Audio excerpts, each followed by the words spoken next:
February the 27th. It is 9 a.m. Welcome.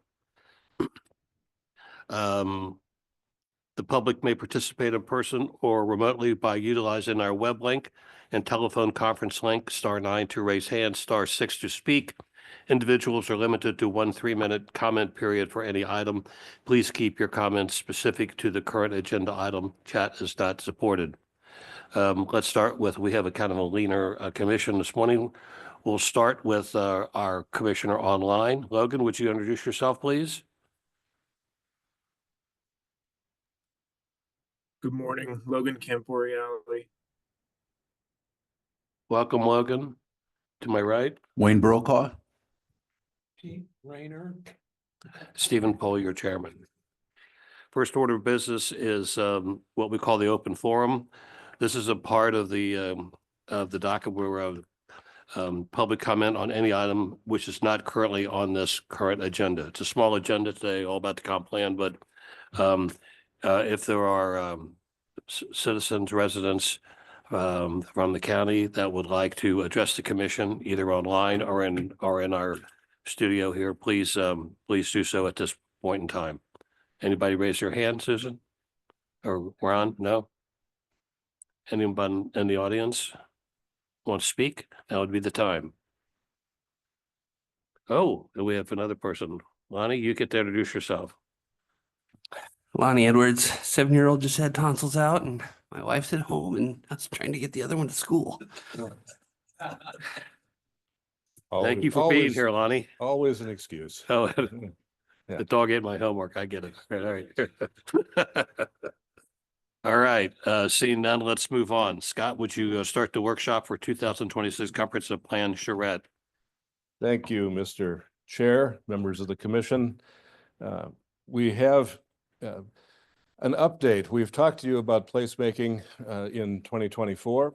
We've now had a chance to talk to the public about that. We have also briefed our Board of County Commissioners recently and had a discussion with them earlier this week. And so we're back to you with some results on that and hopefully a discussion about the relative merits of what we've found out. So in moving things forward, what we're starting with is a scatter diagram of the permits that have been issued by the county and the cities in essentially a 15-year period. What you can see in the orange dots are single-family permits. The blue dots are commercial or multifamily permits. And I say commercial only in the sense that multifamily is considered commercial construction. These are only multifamily that are not business or industry permits. What you see on the diagram is interesting and probably not surprising to those that have been here a while. The pockets of growth in the last 15 years have been predominantly on the edges of the cities and the county's urban growth areas. To the south, one part of that is in the city, the Eagle Ridge area that is relatively a new part of the city of Spokane. Airway Heights had some growth in its top part. You can see the growth on the West Plains over that period of time. And then the area in and around 5 Mile Prairie and the Wandermere area on the north having pretty significant growth, as well as the UGAs in the Southeast Valley or south of Spokane Valley. The clustering here is important because you can infer a number of things from this.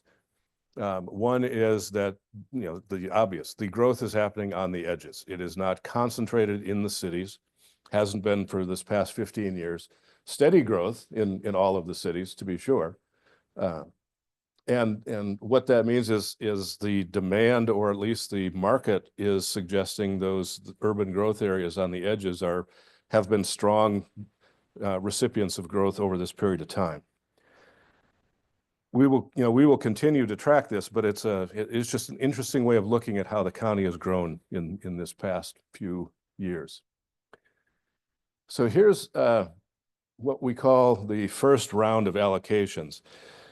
This is based on the State Office of Financial Management issuing a growth number of roughly 100,000 for Spokane County. And you can see that on the top upper right corner, the new population 2046, 100,065. So we collectively have to allocate that to the cities and towns in some fashion. This approach generally does that by their percentage of growth and their trends for growth, with a few exceptions, and that's that some of the smaller towns, particularly the Palouse towns, tended to stay static or even lose a few people over this period of time, rather than continue them on a trend line of saying they're going to continue to lose. But at this early stage, we simply zeroed them out and say they wouldn't grow, but they wouldn't continue to lose. Philosophically, we did that because we the county, want those small towns to flourish again. We don't want them to continue to retract. We want to provide them with tools, if we can, to help them grow and be vibrant, particularly in the light of the post-COVID era, where so many more people can work from home and can choose to live in a rural lifestyle but still work in downtown San Francisco. And so we want to work with those towns so that they have healthy growth potential. You can also see that the unincorporated UGA is projected to grow by 30,000 or so, the city of Spokane by 23, the city of the Valley by 21. And so again, even this allocation is pointing out that at least a majority of the growth is going to be in the unincorporated areas, at least as is being assigned based on past trends.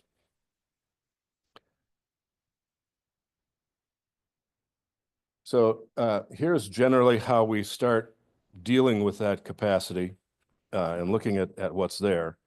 And you can see these, you've been through this slide a few times. It's also part of the methodology generally adopted by the county in somewhat support of the settlement agreement from 2016, identifying parcels, removing those that aren't going to develop, removing those that can't develop, take out a market factor, in this case, a 30% guess. And then we have to look at these last 2 points, 6 and 7. What is that capacity based on existing or adopted development regs and zoning?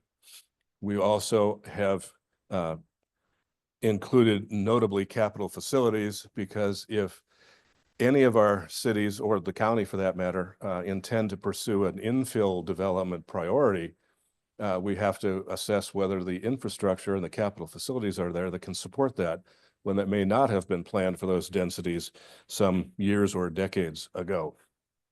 And then we start to balance that forecast, or the capacity, with the population forecast by community. In the county's land capacity analysis, we're using these basic units as assumptions. The LDR density at 4.46 represents the average density of all development in the last 10 years. And so that's essentially the trend line. We can defend it based on that.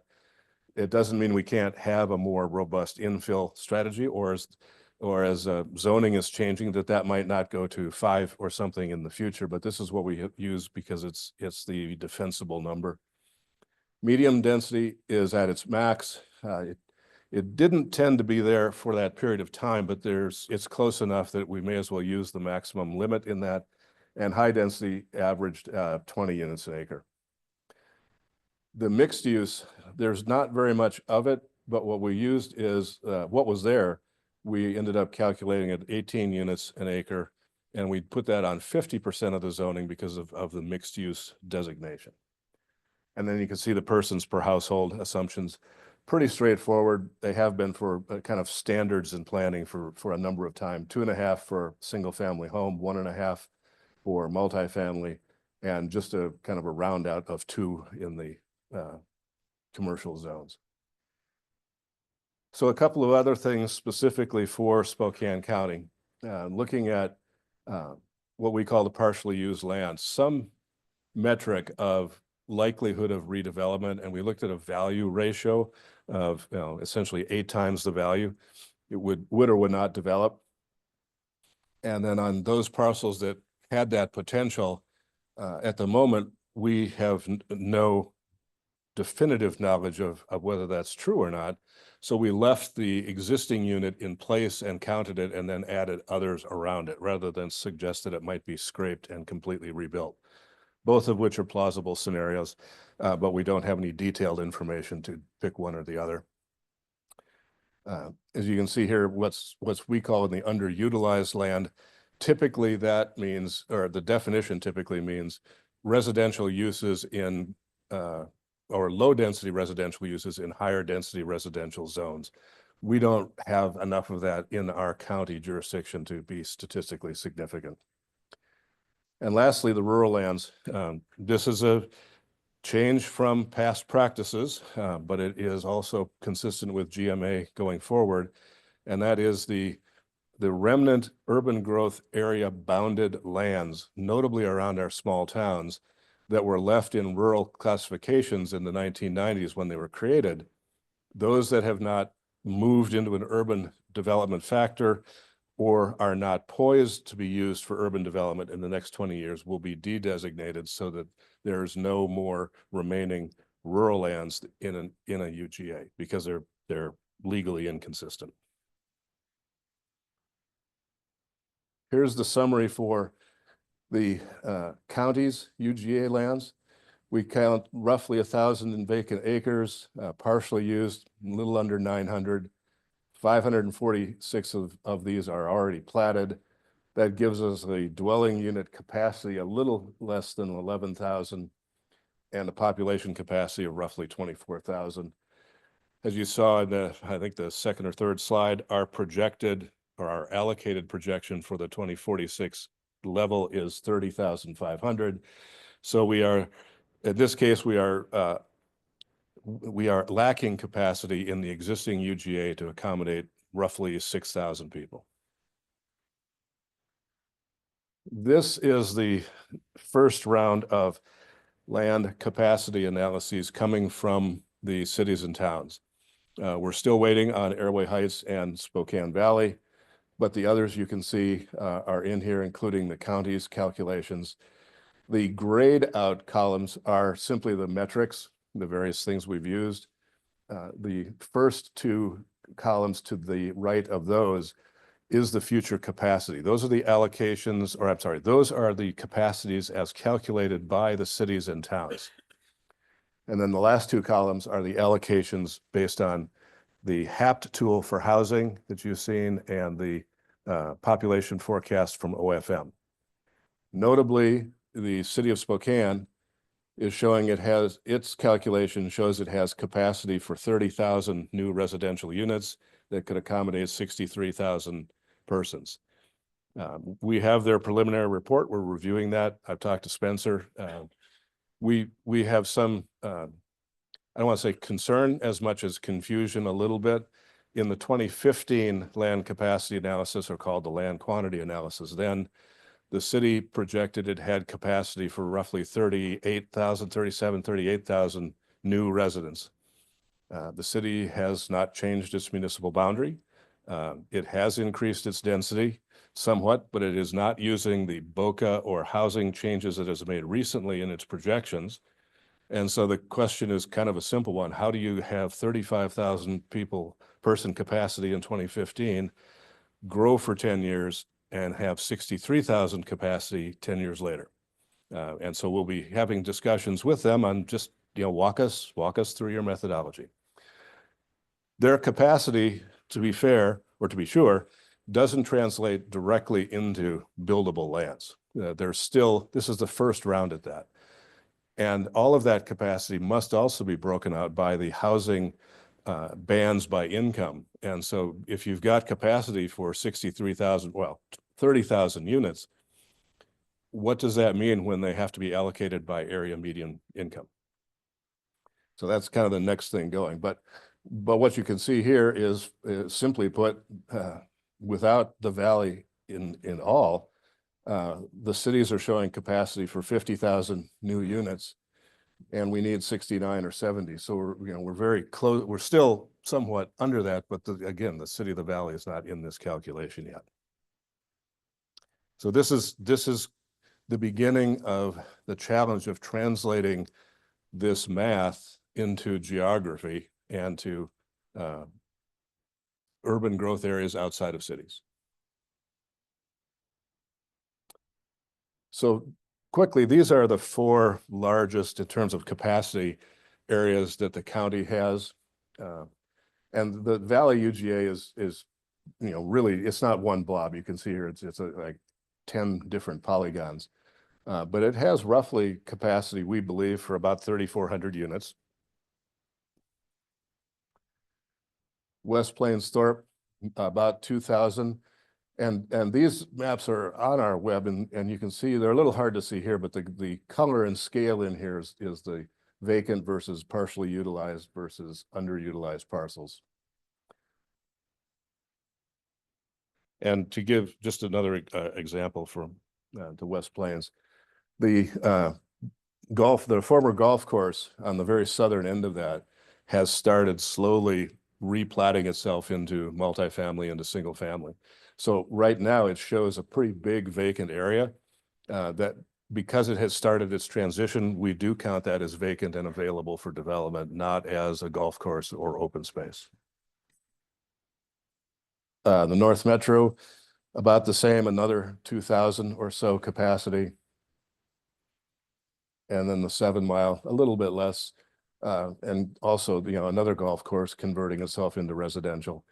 And this is another good example, even though it doesn't show it here, but the infrastructure analysis we talked about earlier. The golf course went from open space, essentially managing its own stormwater, not having to worry about sewer uses at all, to being platted for 450 or so lots. The sewer capacity is significant enough that a new interceptor and system has to be run from that project literally all the way to the Riverside treatment plant. None of the sewer infrastructure that is in the ground today can handle that. So a completely new 8 or 10 inch pipe has to run from the corner of that about 8 miles down to the treatment plant. That adds, as you might imagine, that adds a big number to the development cost. But it's also why we're looking at that infrastructure to say, if you don't have the infrastructure, is it real to think you'll develop? Can you absorb that cost in some way? And in some cases for infill, you know, it's nearly impossible. Pete. That road at the top up there that is across from east to west.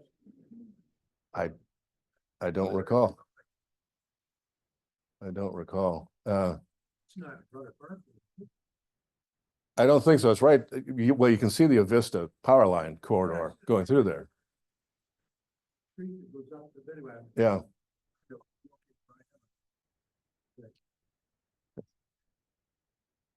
So that is where we stand with kind of the land capacity calculations and the first round of those going into urban growth area discussions. All of these land capacity reports will be shared with the steering committee March 19th. We have asked to have them in our shop by the 12th so we can post them a week ahead of time for review. And we will bring you the discussions of that steering committee when we meet late in March. So any thoughts about that? How is that process if you get loggerheads? Is that resolved by the county commissioners and then we're sued by the jurisdictions, or can you give us a green light or a headlight into what that?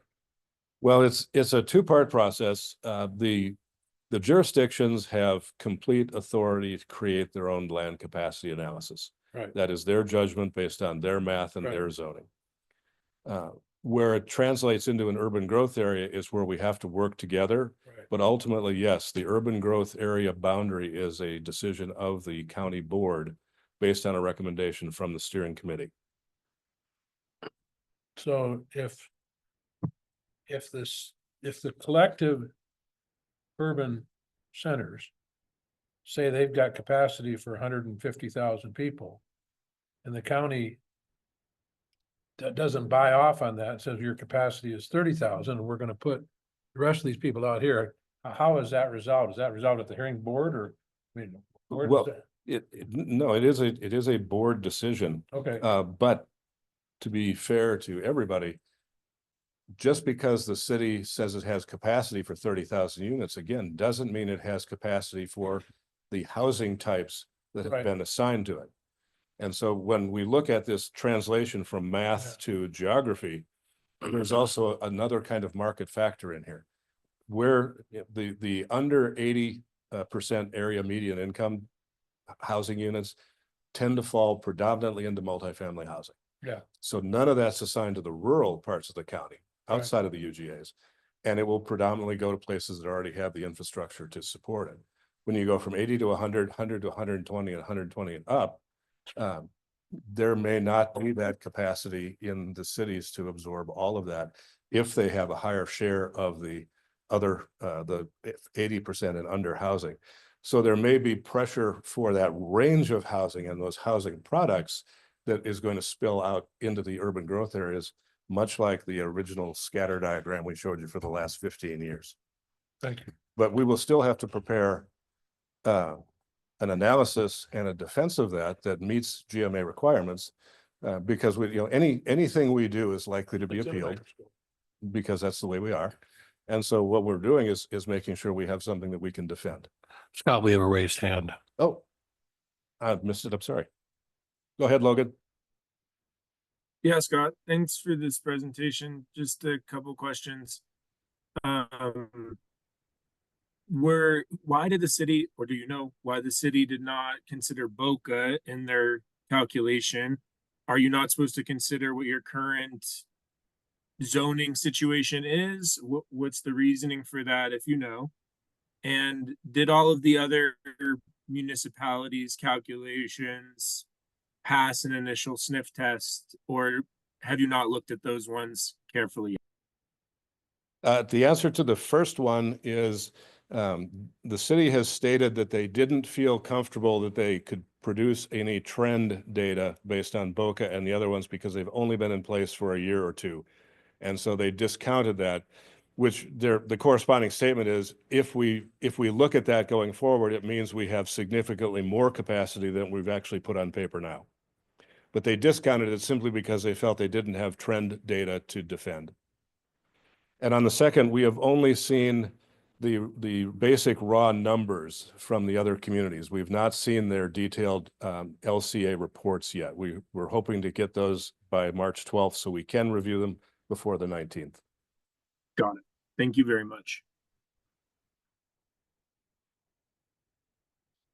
Other thoughts? Questions? Melissa Wistruck has joined us. Thank you. Thank you. Excuse me.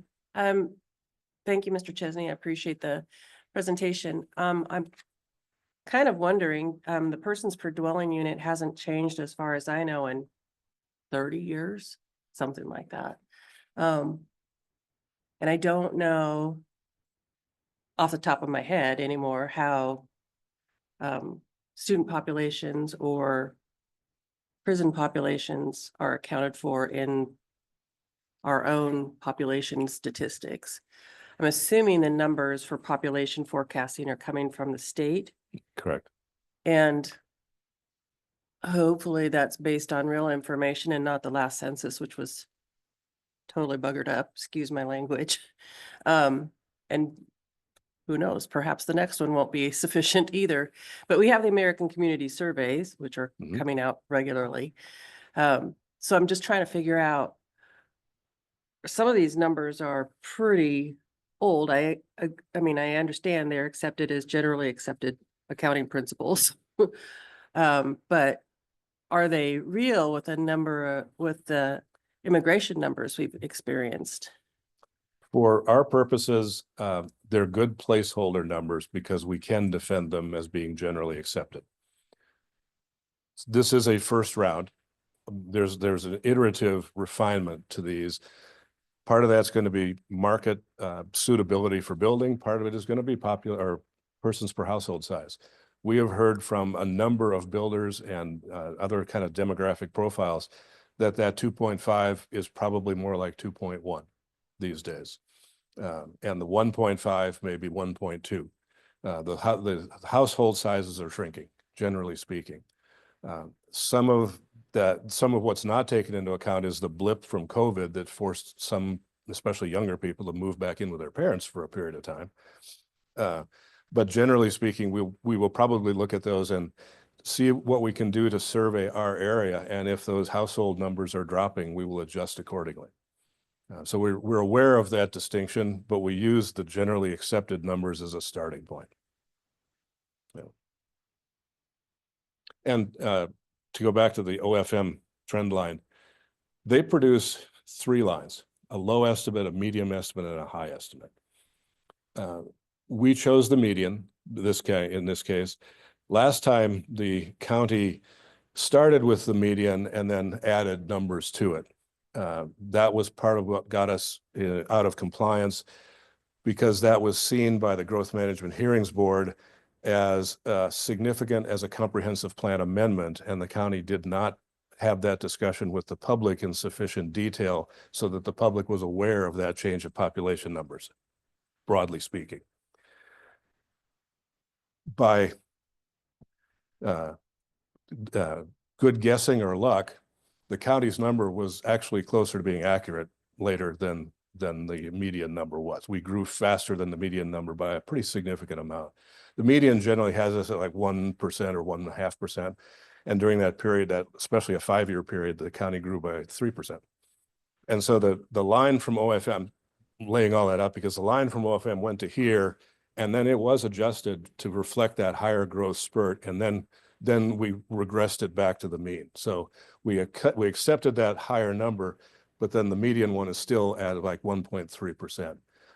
I think if we have a good comprehensive plan, if all the trends that we're seeing in migration happen around the country, it's pretty clear the county will grow faster than that, but we can't defend a faster growth right now. So we have to plan for the median growth.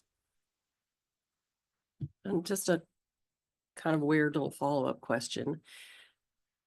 Does the usage or uptake on sewer capacity figure into really dialing into what the population growth has been? I know that when I upzoned at the city, water was the first department to come at me and go, excuse me, there's a lot of things that we're not really concerned about, but sewage capacity usage is. So that is a pretty good. It is. We know through last year's capital facilities plan work, there is fairly significant capacity at the Riverside treatment plant. The county controls a 10 million gallon a day allocation in that treatment plant. In the county's facility, it's a 5 million gallon a day capacity, but it's built to be modular. The county can add 3 more units at 5 million gallons a day to that capacity. And so from a practical standpoint, the 100,000 person growth can easily be absorbed by our current wastewater treatment capacity or expand it. It doesn't put us in danger of being out of compliance with a level of service. If we hit 150,000, maybe another module is going to be needed over 10 years time. But the county has planned for that and is ready to add that to the county's treatment plant. If it goes to the city, the city has expanded that plant a number of times over years. It probably has some other engineering technology that could expand again, maybe another 20 or 25%. I don't know. But I would expect we would work with our city partners to make that happen. How does transportation play into this? We talk about sewer and water, but transportation is in the eye of the beholder to a certain extent. Am I inconvenienced? And if anybody else moves into mine, it's impacted by mass transit. There's a lot of how does that take into how is that taken into account in our analysis? If you recall, there are 9 required elements in the GMA plan. Transportation is one of them.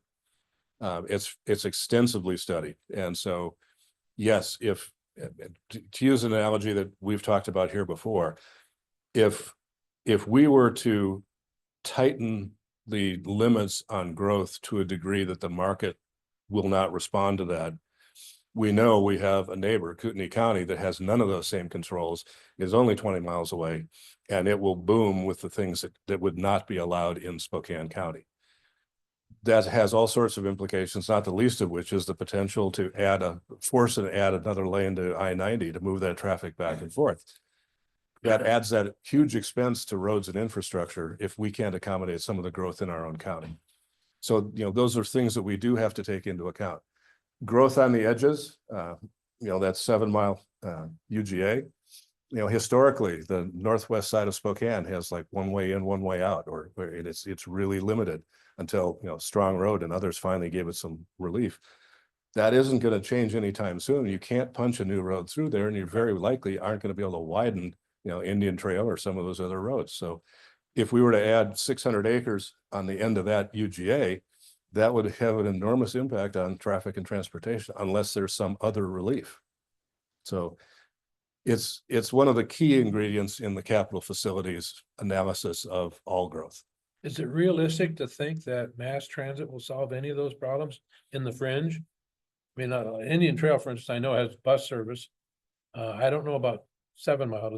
Does the bus go out? I don't know. But anyway, it's an element. We still live in a car dominated Oh, I culture, understand. so I don't see it solving a problem. But if it takes 10% of the vehicles off the road on every given day, that's real capacity. So we are, in my opinion, we have a very extensive and terrific transit system for a city of our size. And the STA is an aggressive group. We plan with them. So if there's a possibility of adding or amending, refining transit, I feel that they're open to do that. I mean, for example, STA, we talked about this when I was on the other side of the river, but now they've gone ahead and started buying double-decker buses. So they're increasing their capacity on the route, chiefly between here and Cheney. The reason I'm kind of laughing about that is the city did a massive repair of Monroe Street in 2012 or 2013. And we went to the streets department and the engineer guys and said, can you lower it about 6 or 9 inches when you go under the railroad viaduct? Because STA wants to put double-decker buses in here and they can't fit. And they didn't. So it took a route out of STA, but even then we had a chance to adjust the infrastructure to accommodate a double-decker that could have run in the downtown loop, and we missed that opportunity. So, but another way of thinking on it though is, which is a great lead into the rest of what we're doing today.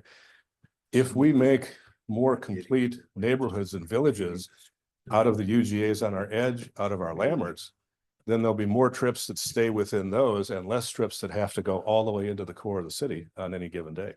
So there are options. One final question on the financing end of the situation. You can't build your way out of expansion out on the edges, or even in town where you have infrastructure in place. Eventually, part of the discussion is going to be, as it has been in the past, trying to expand the capacity that you've got on your roadways. To your point, transportation is a fact of life, pipe and pavement. So, and I know that Capital Facilities has done shown their work, so to speak, on those forecasts. But what happens to our ever increasing costs to add infrastructure to accommodate population growth? I mean, we've already seen some of the growth that we've had that we didn't account for infrastructure, and we're seeing the impacts of that. 195 is the poster child, I suppose, but I know there's other places that are as well. So I'm just kind of wondering, how are the dollars and cents coming into this picture for the update?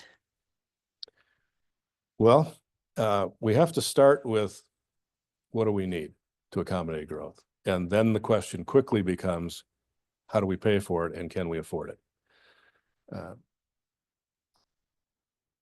The engineering and cost of roads and transportation facilities is fairly well known. There's a whole lot of geeky traffic engineers that live and die on those equations.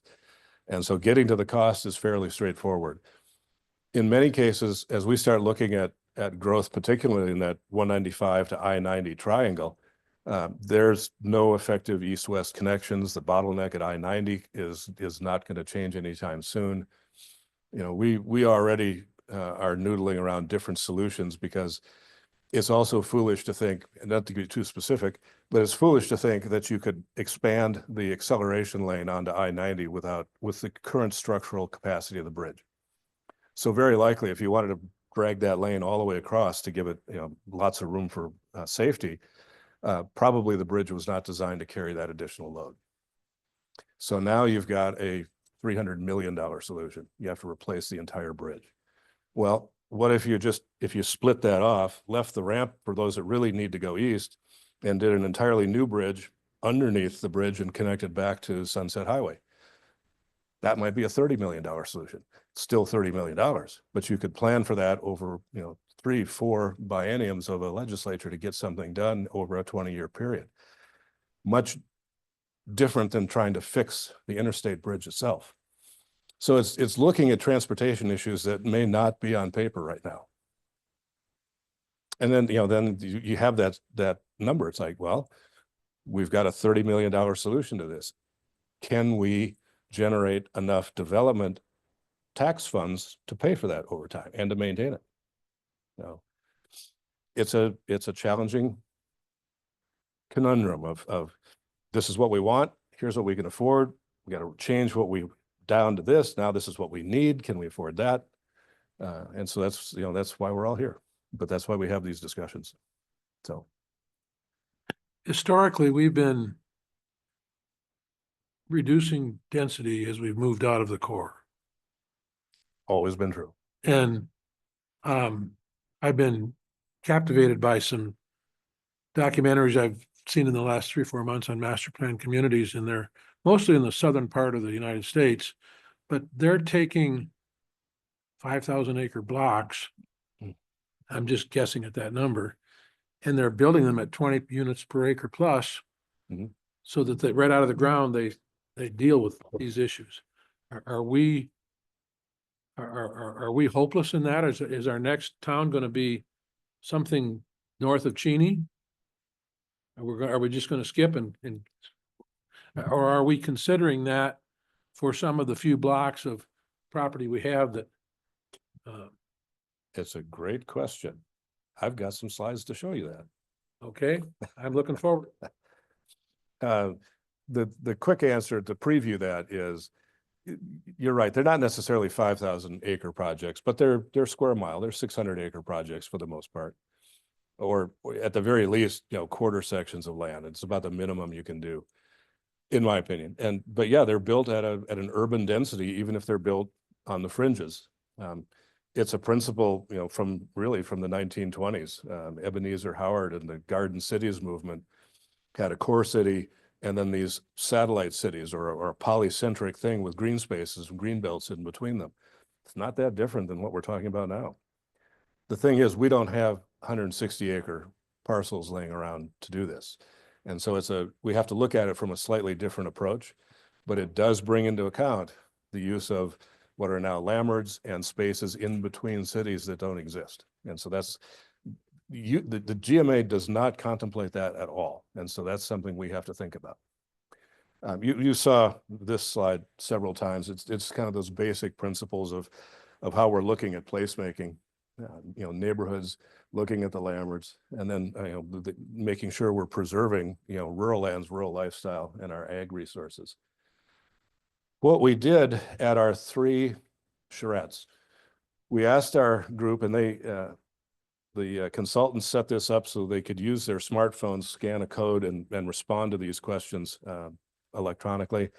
We're also adapting that to put it on our web so we can use this as a survey tool, a little bit like the city has done in the past. But we started with these things, and these were, you know, put down words or short phrases on what you believe are the really must-haves that we want, desired ones, and then things to avoid. What came out of those were, you know, illustrated in these word clouds. The larger the word, the more it was used. And so, you know, must-haves, space, parks, trails, green space, transit. You know, those are the attributes of placemaking. They're not necessarily the attributes of home builders that want to put as many parcels as you, or lots as you can. So, you know, this was a good response. What would you like to see? You know, walkable communities, trails and homes, you know, parks, safe. You know, that's all quality of life stuff, and that's coming directly from our residents. And things to avoid, no surprises here either. Traffic, crime, sprawl, high density, development. You know, recognizing that at least 2 of the 3 charrettes were attended by residents who really didn't want to see much new development in their area. It's not surprising that you'd kind of get this result. But this will be interesting as we expand that sample to see how that changes. And then we created what we call a visual preference survey. And this was, we're going to show images of places of what we call urban morphology or neighborhoods. And we asked them to say, you know, do you like it? Do you not like it? You know, would it be something you'd like to see in the county, or is it terrible? We started it, and we've got about a dozen of these. Fairly traditional these days subdivision, kind of closed on the edges, you know, typically one way in, one way out. And while it's hard to see the scale, the columns over here represent the 4 separate sessions. That light blue was our digital only open house where we introduced the concept of placemaking, and we went through this the first time. The green is the West Plains, the red is Meade, and the purple is the East Metro group. So you can kind of see how they each react. In a sense, more disliked this than liked it, but an awful lot were just didn't care. It was right in the middle. What we called a trail-oriented neighborhood. And this is also a mixed use, but you can see that rather than creating a park, that park was made into a linear green space for the most part. And there's still an athletic field at the lower part of that. But there's access to the outside. There's literally not a cul-de-sac in there. You can see in that area immediately above the pond to the upper left is alley served single family residential. There's some townhomes on the other side over here. So there's a mix of residential types in that one neighborhood, but is heavily wound together with trails. Even you can see one between the blocks on the southern part. And this was ranked very high by every one of the sessions. In fact, this was the highest average score of all of these that we're going to show you. Traditional streetcar suburb. This is North Monroe, Corbin Park area. This came out surprisingly high. Now the challenge is, this is not something we can really build again. You know, this is a historic pattern. That's why it's called a streetcar suburb. But it also shows that people were valuing the compact commercial areas that were easily walked to by cars and others, you know, nearby parks. It's a good plan for a city. No, I lost my control, Ron. There we go. Individual projects, kind of higher density on that upper right, medium density, and the 2 other was around there, and then the kind of a single family row strewn to connect the 2. Again, they're the equivalent of a gated community. They're like one way in to get to your garage and one way out. The commercial corner left open, presumably for, you know, C-store or some kind of strip center. But you can see there's no internal connection to that whatsoever. To get to it, even though you might be able to see it from your window, you've got to get in your car, drive out, drive around the street, and come back into the project. So inherently separated. And this was roundly rejected by all participants. A more integrated project, a little bit like the first one, but in this case involves not necessarily traditional multifamily, but threeplexes, triplexes, 4 and 6 unit row houses, more like townhomes than it is a multifamily project. But fully integrated in one place, side by side, you can see the character even of that 6 unit townhouse. It looks like 6 units packed together. It doesn't look like a big apartment building. Lots of open space, trail connections, again, ranked quite high by most. The master plan community itself, it kind of across the board responses. And this is also, that's probably 120 to 140 acres. So that's not something that's likely to build directly here. But if we had the room to plan for it and could set that aside, this is the kind of thing you get. Commercial cluster up on one side, linking back into a green space, all the homes around it, all linked together. The streets all connect. It has a grid, curvilinear, but a grid. Now, a few others. Here's a mixed use project. You can see the residential in there. Lots of open space. This is possibility of, walk to work kinds of areas. The housing builder, the home builder, clearly either didn't want or didn't try to acquire that one mini storage or whatever it is in the middle. So it's surrounding that, but it's, it's an option. This way you can see this was somewhat, well, it was definitely not favored, but a few just didn't really see anything in the middle. Here's the more traditional pad development, not liked by anybody.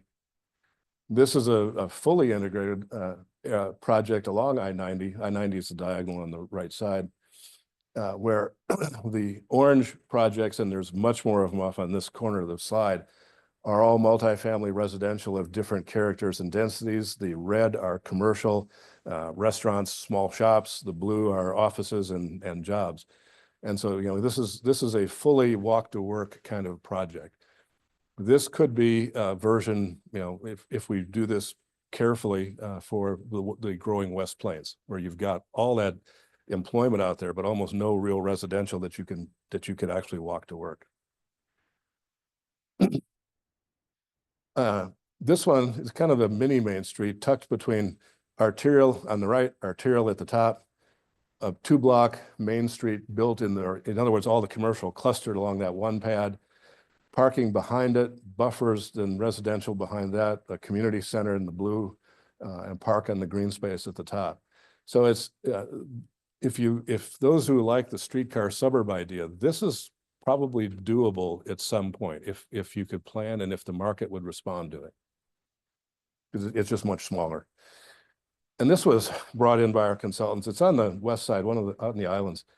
It's a totally enclosed development surrounded by green space between 2 arterials, with a commons in the middle and all the buildings facing into that commons.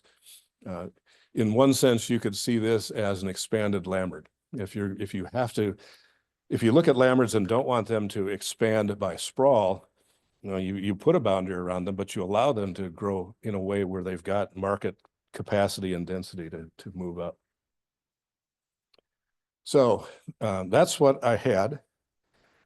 And what we'd really like to do is, we can go back and forth on any of those slides, but I'd hear your comments about, how people reacted to those. And if you certainly like to see them, the slides are posted on our web. You can go back and review them individually as well, but we would welcome your comments.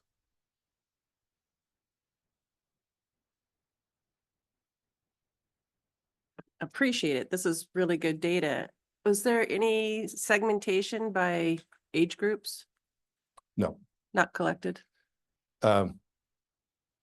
I would say that the vast majority of participants were closer to my age than high school age.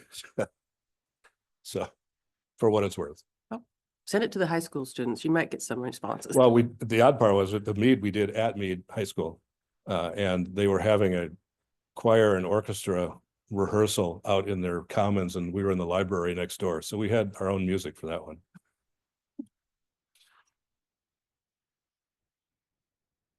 There's a roughly 1,500 to 2,000 acre chunk of urban reserve in the northwest part of Spokane County. Mhm. And there's, I don't know that it's urban reserve, but if you look at the Bigelow Gulch Argonne corridor, in 10 years, neither one of those areas will be available for us to do anything with because they're all going to be 10-acre parcels. Well- And as I mentioned this before, I'm seeing it in the West Plains. I mean, Yeah. We have created an economic wall between 80% of our population and 20%. And we've made it to where the 20% are going to get what they want. And if we don't make some hard choices, a lot of our options are going to be gone. That's very true, Pete. Now, 10-acre parcels may or may not happen. The urban reserve is technically a 20-acre per lot or per dwelling unit minimum. But the exemptions to the state subdivision laws allow for, creating these 10-lot or 10-acre parcels in most rural zoning categories. So, that's been happening in this county long before, I've been here. It's carved up most of those rural areas. So in one way, we think about this where the city or the metro core really can't grow by attaching itself to the outside. We almost have to think about how do we grow Deer Park? How do we grow Cheney? How do we grow Medical Lake? Or these Lammerts in some meaningful way, because it may not be possible to do what you're saying in 10 or 20 years because they will be carved up. The best education I got was tax school. In tax school, you learn how to play chess, not on a 64-piece board, but on a 64 million square piece board. And you learn how to get from point A to point B. And I just cannot believe that we aren't capable of getting from point A to point B if we want to get there. And if we see that we're going to pay a huge price if we don't. And I guess that's, I know there's a solution. I know that it's not going to be easy, or we can walk away from it. But I know those three places, we've set ourselves up for what we're going to get if we don't fix it. We have challenges, and that's true every place. Every city, every metro area evolved from the same, Spokane more so than, perhaps Seattle, but even so, we evolved from a manufacturing railroad resource base, and then we grew ourselves into a medical finance education base. You can't go back and fix the city itself. You have to work with the pieces you have. And traditionally what we do is we just keep growing out. Well, like anything, if you grow out in a circle, you don't just use the same infrastructure. You've got to double or quadruple your infrastructure to get there. And so that's not a sustainable pattern either. Hence, that's where GMA came in. GMA now has become so restrictive that it's a whole different set of rules that we have to try to accommodate to grow a city or the metro core and the county of Spokane. Is it possible? Of course it is. But no, it won't be an easy and obvious solution. It's going to take some creativity, and it's going to take, like everything. I mean, as of yesterday, there were, I think 60 or more bills in this year's legislature that dealing with GMA, and another 40 or 50 dealing specifically with housing. About half of those got out of their policy committees last week. So there's 30 or so GMA bills still alive that have all sorts of tweaks and turns on adding complexity to the Growth Management Act. At some point, some generation of planners, and I would suggest that who better than us, and what better time than now, needs to go back and look at the principles of GMA and say, where have we strayed? What have we done to remove legitimate authority from the most local possible level, and see if we can restore that and keep with the faith of GMA that we still want to prevent sprawl because we can't afford it. Not because we don't like it, but because we just can't afford it. But you know, unfortunately, we've said it here, even when we got started. If it was easy, it wouldn't be any fun.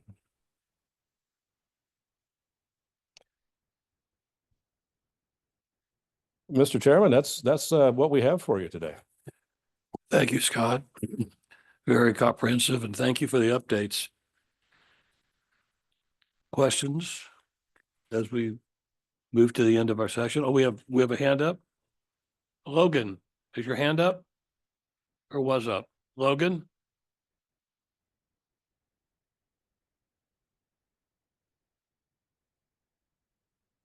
There you go, Logan.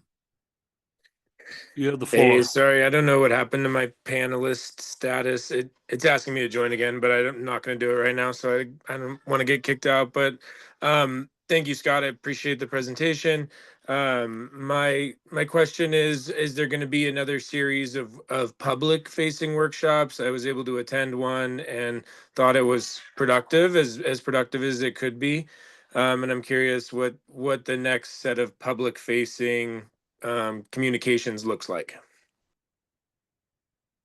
Logan, there's going to be a number of them, but in this specific case, yes, there will be a follow-up. What we'll be doing in the next couple of months is working with the consulting team to take the feedback we received face-to-face, the information we're getting on the web, and trying to translate that from, say, those 12 examples we saw down to, say, 2. We will then go back to each of those 3 areas and say, you know, here's what you told us. Here's how we've translated that. Here are the rules we applied to it. Did we meet your needs, or did we get closer to what you were telling us you wanted? So yes, that will happen probably in late April, maybe early May. Along the same line, though, we will be creating a number of virtual work sessions for each of the specific GMA elements. So one specifically to talk about climate, economic development, transportation, rural lands. And so those will be hosted on a rotating basis, at least monthly, throughout the, probably until certainly the end of 25, maybe into the first quarter of 26. So those are the ones we've got planned right now. In addition, we have our usual sessions with the public being here and the steering committee. And we have a quarterly work session or quarterly session with the Board of County Commissioners set up through the end of the year. So overall, there's going to be several dozen opportunities to talk about this and take public comment. Excellent. Glad to hear it. Thank you. Any other comments? Thank you very much for the presentation. I really appreciated it. And to your point, everybody, I see the road that we're on is going to present, or the county's going to have to really present some development pattern challenges to the public. And inevitably, there's going to be many citizens, residents that see it as bitter medicine that they do not want to have anything to do with, because it involves change and changing our ways of thinking about how we grow and develop. I mean, for instance, in the city, they're talking about creating New York City or Seattle canyons in the downtown area everywhere, or the ability to do that. Doesn't mean it's going to happen, but it means creating that possibility for it to happen. And so seeing some of our urban reserve areas or some of our rural lands looking more like intact, resilient landmarks is probably not to a lot of people's taste. On the other hand, it can be done. It has been done. And when we talk about resiliency, water, fire, drought, transportation, air quality, all of those things mean that we have to change the way that we've been doing it, and more quickly than we have been. So I'm hoping that as we go along, the education component of it, and to your point, I know it's not easy to get high school or even college students to presentations, maybe with music. Really good. Yeah. But those are the people that are gonna have to deal with it and pay for it. Right. I mean, I certainly see it in my property taxes now, but you know. And I It's, guess let me it's gonna be expensive. I don't want to walk back that comment. I was only pointing out that the average age of our charrette participants was, like I said, in their, middle age and up. We are working with EWU specifically to create an outreach program for younger people because of that exact thing. They're the ones that are, by the time this plan hits its 20-year horizon, they will be living and maintaining it. And so, rather than just say, we're going to do this for you like your parents, it's like, no, we don't. What do you want to see when you're ready to be in this position? First thing we're doing is rebuilding or building a comprehensive plan website that will be far more interactive, far more available via social media and other tools that our generation doesn't use so much. That should be going online, maybe even the last first week in March. So we're getting ready to look at the broader demographic very deliberately.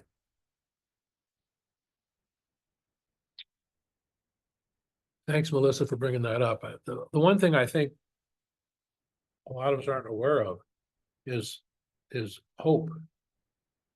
There's a concept called the peak-to-peak principle, and the teenagers and people in their 20s today don't see themselves owning a home. That's horrible. That's a horrible reality. And if anything ought to wake us up, that it should. And I mean, I don't know of anybody on this board that didn't imagine that they'd end up owning a home, but my grandkids don't. And why do, I mean, that's something I don't want to leave behind. I'll just chime in on that, Pete, to say that where I grew up, I didn't really have a dream of owning a home because the cost was so expensive, and it's part of why I came to Spokane. And so, yeah, I think doing what we can do to, not see further cost increases in housing is a priority. It attracted me here and made home ownership possible for me. Something that I probably would have struggled into my 40s to make possible, or even my 50s, which is a reality for many of my peers who remain where I grew up. All very much understood. Again, some of the challenges involve anytime you put limits on growth, you are manipulating the market. You're creating a level of scarcity or supply because you're saying this is it. You can't grow past this line. The first one that was very prominent that did that in the 80s was Boulder, Colorado. And they just decided we're done issuing residential building permits. We've grown. This is the size of the city we want. We're done. I thought it was a good step because that development that could then push its way back toward Denver. Almost instantly, every piece of property doubled in value. And so what was even left, you couldn't build on because you couldn't afford to do it. And so they ultimately, that over time modified that limit. But that's a fact of GMA. We are drawing a limit and saying you can't go outside of here. So the land within that is inherently more valuable than the land on the other side of the street. We can't put that genie back in the bottle. So how do we, as a government, make any meaningful effort to provide affordable opportunities to build? And the legislature, through the housing allocation by income band, is recognizing that we're not building enough housing that is what traditionally was called affordable, but given land prices, given some of the areas we've got, it's going to be a huge challenge. It's so much easier, again, back to that 160 acre, that quarter section example. If you can build a blended community in a 5-year window, a master developer, any number of home builders, you can plan the economics on that so you can build in this wide range of units. But if you have to do that as an infill strategy, 1 lot here, 2 lots here, 1 lot here, that's hugely expensive for any builder. you have no economy of scale, essentially. You don't have room for a marshalling yard that you can stack lumber for 20 houses and build them all in a way. So the infill strategy can work, but it has its own set of limitations. And yeah, we're tracking all of that. It's just not going to be an easy solution. I hear what you're saying, and I appreciate that. I don't think that greenfield or even brownfield is gonna be the answer to the economics of it. I mean, as a 66-year-old person, I'm going, oh my God, how much longer do I want this house? And do my kids even really want it? Or, you know, we've built housing types that our kids don't want, and let alone being able to afford it. So how do we repurpose a lot of what we've already put into the built environment? And anytime you do greenfield or brownfield redevelopment and development, there's long-term costs associated with that. It's not just the developer that's putting it on the ground. The costs associated with it for the entire community get spread across the tax base, and those are getting significant for a lot of people. So, I mean, it's every day it's like, oh my God, can I get an exemption? How come my taxes went up so much? Well, you still have to build schools. You still have to build roads. We have to build an expansion to our wastewater treatment facility. Exactly. Yes, and that is why it is so important that we link our capital facilities to our plan. Because otherwise we're drawing circles on a map and saying, there's an easy spot to build, let's go do it. Instead of, okay, what's it really going to cost? And the challenge, of course, is cities and counties, if they're not careful, say, well, we're not paying for that. The developer's paying for it and dedicating it to us, forgetting that now we have to maintain it in perpetuity. The one takeaway I can't walk away from with the master plan communities is when they're attaining, and you're right, they're not necessarily 5,000, but there's 3 owners that I know of in Northwest Spokane that comprise about 1,500 acres. And if an economic objective was hung in front of those landowners and builders, can't we create something that would allow them to put a master plan community in? And the thing about it is that when you get to 20 units per acre in a PUD, in a homeowners association, you're not increasing the government cost because all the amenities in that community are paid for by the HOA. And it seems like instead of saying we can do this, we need to say, how can we do this? Agreed. But I would offer one warning about homeowners associations. And I've seen this when I was working in suburban Phoenix because they're used extensively for that purpose. They're built, then the developers turn over the association to the residents. The residents decide they don't want to pay $200 a month in dues. We want to pay $50 a month in dues. And so 30 years down, when that entire section of land, all that infrastructure is now same 30 or more importantly, 40 years old at one time, the HOA goes bankrupt. And guess who gets the bill? The city. And it never planned for it because the HOA is going to take care of this. We didn't put a depreciation schedule on this. We didn't budget for it, but now we've got, a $30 million sewer system to replace that we didn't play for. So I realize there's no free lunch in here No, anywhere. no, but quitting is not an option either. Absolutely true. The beginnings of a journey, everyone. I live in an HOA. I've been on the board ever since I've been in town, been president twice. We're regulated by the state for holding reserves. We're very healthy. We're the Pines off Hatch Road, south part of the South Hill. It's in the county. And it works pretty well. We have a small base of people and there's a lot of give and take, but in our particular case, it works fairly well. That's what you get for paying big dues every month, but that includes the water. So, and sewer. So I hear what you're saying. It's a nice paradigm. It's a nice way to approach development. It'll work in some cases. Yes, In some cases, it's great. it doesn't when work too works. well. It's great when it works. And part of the Arizona example also, dates to the mid-2000s when it was truly booming in that area. And it not only declined, it cratered in 2009. People had these 3-year adjustable rate mortgages with no money down for a $450,000 home that, if it was in the Midwest, would have cost $185,000. And they were totally underwater. The values went down. All of a sudden they had no equity in their homes and they were walking away. So these master plan subdivisions not only weren't growing, they were losing a third or a quarter or more of their residents who were just literally putting the keys in the door and walking away. And so it's a combination of things. It was a boom and it was a bust. And now it's booming again. So I'm going to wrap this up if it's okay. The next order, thank you, Scott, again. Well done, and your staff is to be congratulated. A lot of hard work going into that, and thanks for all the public outreaches. Next order of business is our minutes of January the 30th, 2025.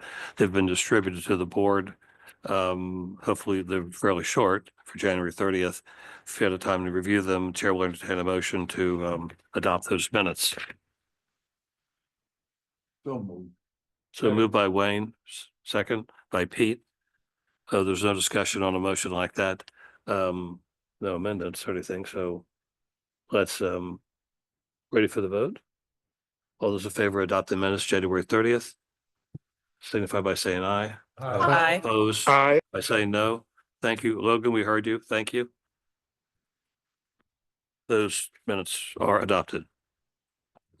Anything else? Staff report, it's blank on mine, so do you have anything else to add? Nothing. I have a Okay. question. Do we have one meeting next month or two, or do we know what? 2 are scheduled, I guess, but we have 2 on the calendar so far. We're starting to populate these meetings with the more details about the plan elements and things so that you can kind of get immersed in them one by one. So there'll be a lot of that in these next probably 4 or 5 months worth of meetings. So we should plan on both meetings next. Plan on both for now. Okay. And we will also be bringing some of the work from our consultants in as that starts to come into draft form. And so you can get a sense of where it's all going. our new attorney has not been introduced formally in this session. I think that should be done right now. Give us 20 minutes of your background and tell us where you're from and 20 minutes of my background. Okay, well, you're in for a That's treat, enough. everybody. Good morning, everybody. My name is Colin DeBrol. I am the new deputy prosecuting attorney with the Civil Division of Spokane County. I am Ms. Jess Pilgrim's replacement. I came from working in Chelan County as a deputy prosecutor in the criminal division, moved over to civil here because I've always been interested in land use. Environment has been a passion of mine. I work as went to law school as from an environmental science major. And I went and I got an LLM from George Washington University in environmental law. So that is my specialization. Nice. So I'm looking Great. forward to working with everybody. I'm excited to be here. Great to have you. Thank you so much. Jessica, we're going to miss you. Where were you raised? I'm from Seattle. So I've been all over the state. I went to law school here at Gonzaga, so I've lived in Spokane before. I loved it. Went to DC to do my specialization, then went to Chelan, Wenatchee area to start my legal career, and then came back here. So then all Scott around. took your chair, so. I do for the see record. that. Why did you take my chair, Scott? Actually, I think Oh, Actually, I think he normally sits there. You were accompanied his position, but sorry, that's Scott. okay. He was the presenter. All right. Thank you very much for joining us, and we look forward to working with you.